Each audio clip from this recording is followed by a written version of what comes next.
Et si cet été, vous partiez vraiment l'esprit tranquille?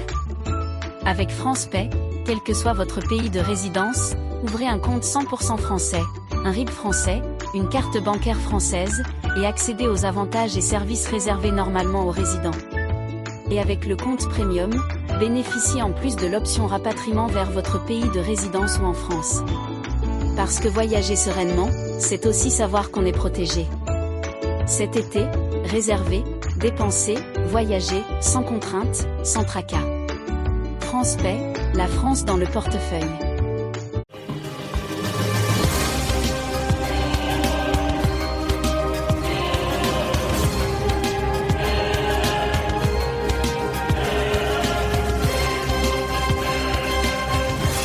Élections consulaires 2026.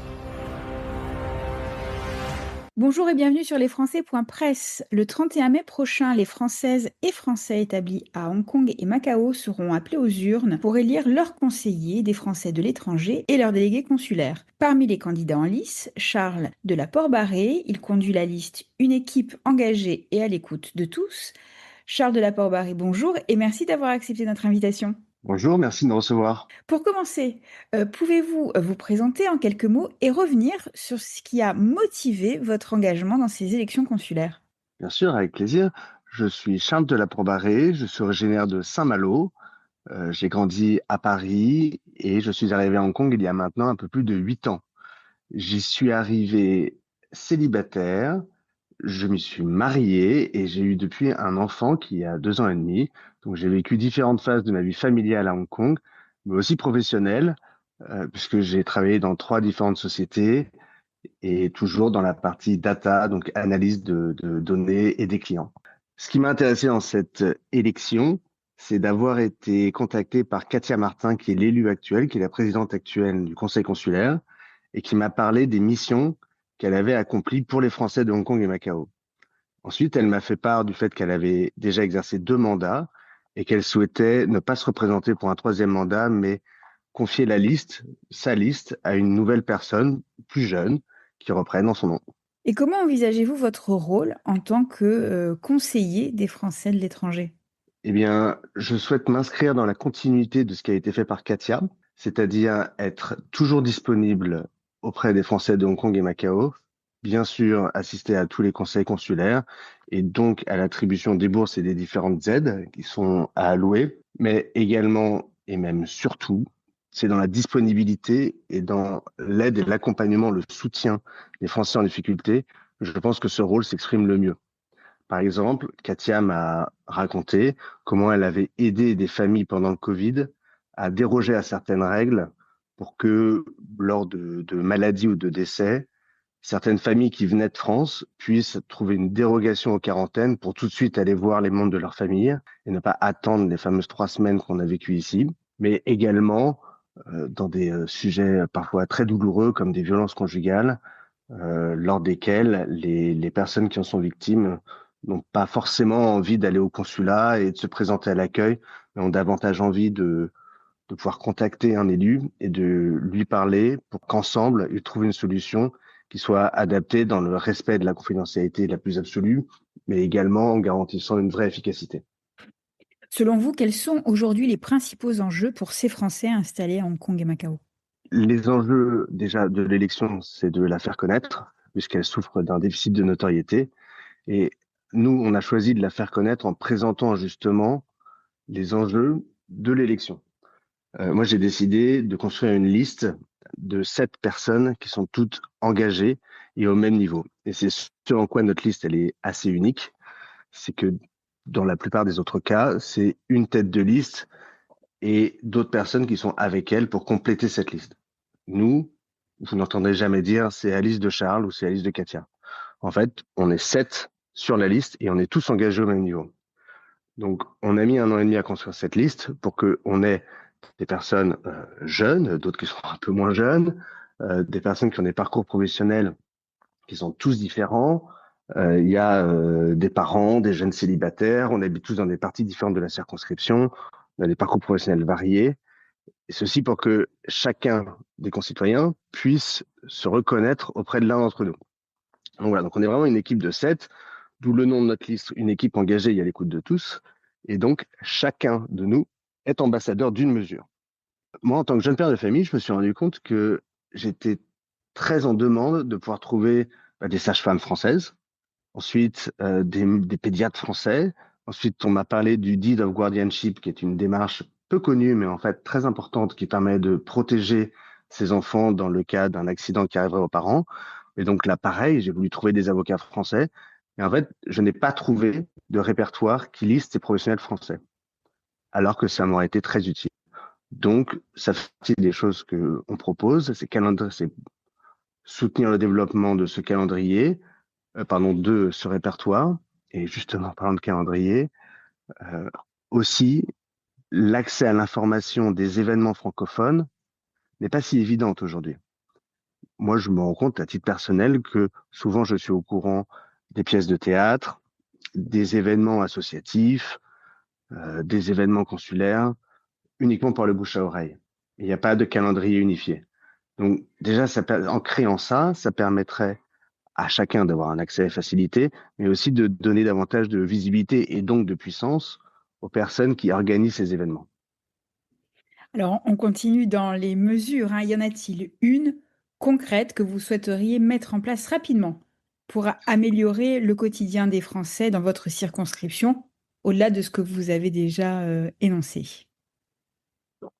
Alors oui, donc, comme je vous le disais, chacun en a une. Donc il y en a qui sont plus ou moins, qui requièrent plus ou moins de temps de développement. Par exemple, Katia souhaite pousser pour la création d'une MDPH pour les parents qui ont des enfants handicapés, une MDPH qui soit dédiée aux Français de l'étranger, ce qui simplifierait grandement les démarches des familles qui sont confrontées.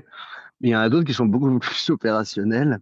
Par exemple, la création, qui est déjà faite, mais qu'on a déjà mis en place nous, mais on va le continuer évidemment après l'élection, c'est la mise en place d'un numéro WhatsApp dédié pour contacter les Français de l'étranger. Ça, c'est simple. Je vous dis, c'est déjà fait, donc c'est d'une efficacité redoutable. Et ça permet à chacun si on ne sait pas à quel élu s'adresser, eh bien, il y a un numéro qui est partagé par tous. Donc, aujourd'hui, c'est nous qui le portons, mais demain, on le partagera avec les autres élus qui veulent le porter. Et donc, ça permet, voilà, de manière plus globale, d'assurer une réponse efficace aux questions. Selon vous, Charles, la France, ses institutions et son administration vous semblent-elles correctement appréhender la réalité des Français de l'étranger? Sont-ils suffisamment accompagnés, ces Français? Ben, évidemment, on serait tenté de répondre non à votre question, mais je ne suis pas de ceux qui critiquent par principe. Bien sûr, il y a des choses à améliorer, mais moi, je pense qu'on ne peut pas attendre que les institutions françaises comprennent et appréhendent, comme vous dites, la réalité des Français qui vivent à 10 000 kilomètres de la métropole. Je pense que c'est à nous de faire cette démarche et je pense que c'est exactement le rôle des élus, d'aller chercher les besoins des Français de l'étranger. Ensuite, il faut les organiser, il faut les présenter de manière convaincante aux institutions et en proposant des solutions. Moi, je pense que la démarche, elle doit venir de nous. On ne peut pas s'attendre à ce que ce soit la métropole et les institutions qui s'occupent de nous. C'est à nous de se rendre visibles et compréhensibles par les institutions. Pour conclure, Charles, pourquoi les Françaises et Français de Hong Kong et Macao devraient voter pour ces élections consulaires? Pourquoi sont-elles essentielles pour les Français de l'étranger?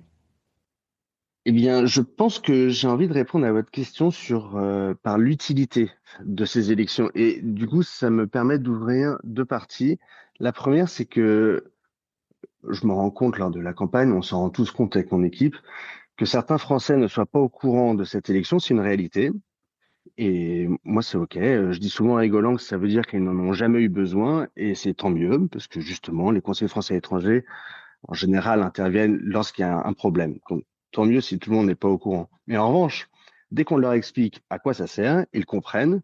Et notamment, je cite les exemples que je vous disais tout à l'heure de Katia, qui, comme je vous le disais, a aidé des familles pendant le Covid et est intervenue régulièrement de manière absolument décisive dans des décisions, enfin, elle a accompagné les familles dans des moments décisifs qui ont permis à des familles de rester à Hong Kong, en tout cas qui ont eu un impact immense sur leur vie.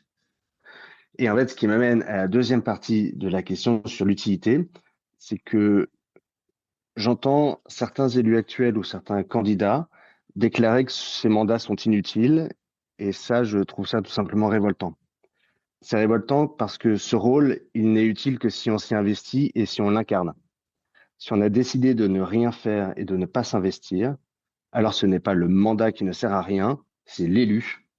Donc dire que ce rôle est inutile, c'est admettre que l'on n'est pas au niveau pour l'exercer.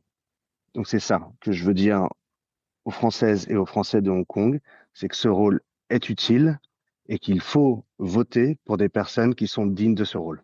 Merci Charles de la Porte-Barré. Merci Caroline, à bientôt. À bientôt.